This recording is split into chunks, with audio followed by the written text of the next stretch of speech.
Episode 4 की शुरुआत होती है जहां हम देखते हैं कि सुजिन का बॉस उसे एक एनवलप देकर जाता है। अब सुजिन अपने लॉकर के पास जाती है और उस एनवलप को खोल कर देखती है। वो देखती है कि उसमें एक पेन ड्राइव था और साथ में एक नोट भी था। उस नोट में लिखा हुआ था कि मैं इसे वापस लेने आऊँगा, इसे संभाल कर रखना। अब सुजिन उस पेन ड्राइव को अपने बैग में रख लेती है और छुट्टी के बाद वो घर जा रही होती है। तभी रास्ते में उसे कोई अपनी तरफ खींच लेता है और सुजिन उस पर्सन को देखकर शॉक हो जाती है। असल में वो और कोई नहीं बल्कि जी चैंग वुक था। अब जी चैंग वुक सुजिन से पेन ड्राइव मांगता है और सुजिन चैन वुक को पेन ड्राइव दे देती है। चैन वुक कहता है कि मैं तुम्हें फिर से इन सब में नहीं डालना चाहता था, इन सब के लिए सॉरी, और सॉरी कहकर वो जाने लगता है। तभी हम देखते हैं कि चैन वुक को कोई अपने गन पॉइंट पर ले लेता है। असल में चैन वुक और ये लीडर दोनों सेम एजेंसी में काम करते हैं, लेकिन ये आदमी देशद्रोही बन जाता है और चैन वुक इसका प्लान फेल करना चाहता है। अब वो लीडर कहता है कि मुझे पहले से ही शक था कि हमारे बीच ही कोई है जो हमारी इन्फॉर्मेशन लीक कर रहा है और वो सीक्रेट एजेंट तुम हो। अब वो सुजिन को भी देख लेता है और कहता है कि ये रिटायर्ड एजेंट भी तुम्हारे साथ मिली हुई है। अब सुजिन भी सोचने लगती है कि वो रिटायर्ड एजेंट है और अपने आप को एजेंट सुनकर वो काफ़ी शॉक भी हो जाती है। अब वो गुंडों का लीडर कहता है पेन ड्राइव मुझे दे दो।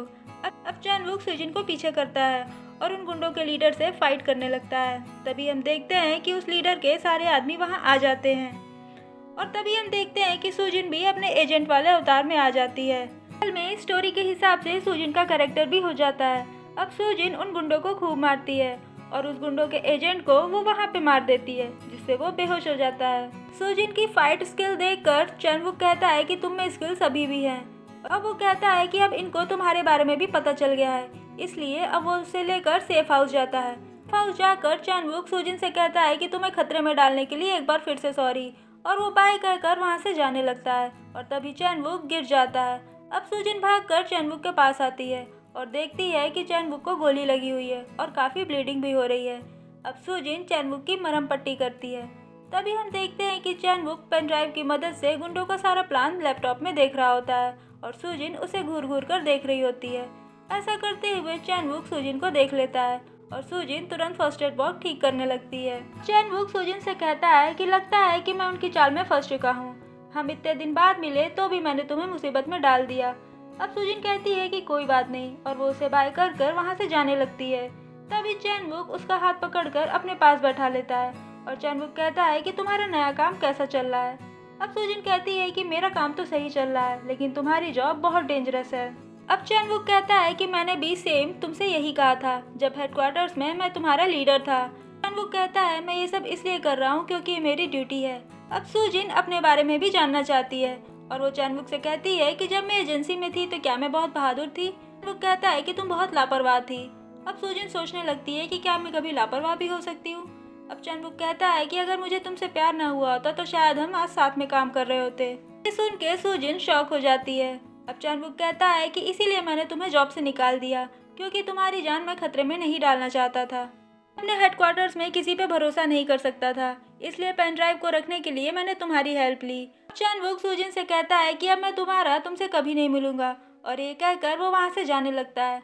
अब सुजिन वापस से उसके पास दौड़ कर आती है और कहती है कि रुको प्लीज मत जाओ। चैन वुक पलट कर उसे बहुत प्यार से देखता है। अब सुजिन उसको देखकर कहती है कि मेरे कहने का मतलब है कि तुम्हारे घाव से अभी भी बहुत खून आ रहा है, प्लीज जब तक खून न रुक जाए तुम यहीं पे रुक जाओ।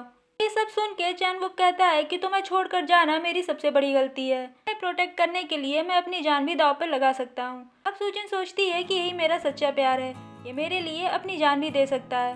अब चैन वुक सुजिन को किस करने के लिए आगे बढ़ता है और जैसे ही वो सुजिन को किस करने ही वाला था हमेशा की तरह टाइम फिर से रिवर्स हो जाता है और हम देखते हैं कि सुजिन छुट्टी के 10 मिनट वाले टाइम पर वापस आ जाती है और वो रिसेप्शन पे खड़ी थी।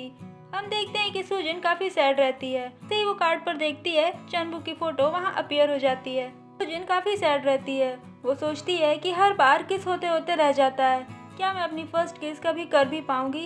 और तभी हम देखते हैं कि सुजिन का बॉस सुजिन को बुलाता है और उसे कहता है कि ये हमारे वीआईपी कस्टमर हैं, ये यहाँ शॉपिंग करने आए हैं, इन्हें एक इंटरप्रेटर की ज़रूरत है, मतलब कि इन्हें एक ट्रांसलेटर की ज़रूरत है। अब सुजिन कहती है ट्रांसलेटर, और बॉस कहता है हाँ तुमसे अच्छा ट्रांसलेटर कौन होगा। तभी सुजिन की कलीग देखती है कि सुजिन के सेल फोन पर किसी की कॉल आ रही थी और एंट्री होती है एक्सो ग्रुप के हैंडसम मेंबर काय की। काय कहता है कि मेरा कॉल क्यों नहीं पिक कर रही और एपिसोड यहीं ख़त्म हो जाता है। अगर वीडियो अच्छा लगे तो लाइक शेयर और सब्सक्राइब ज़रूर करें।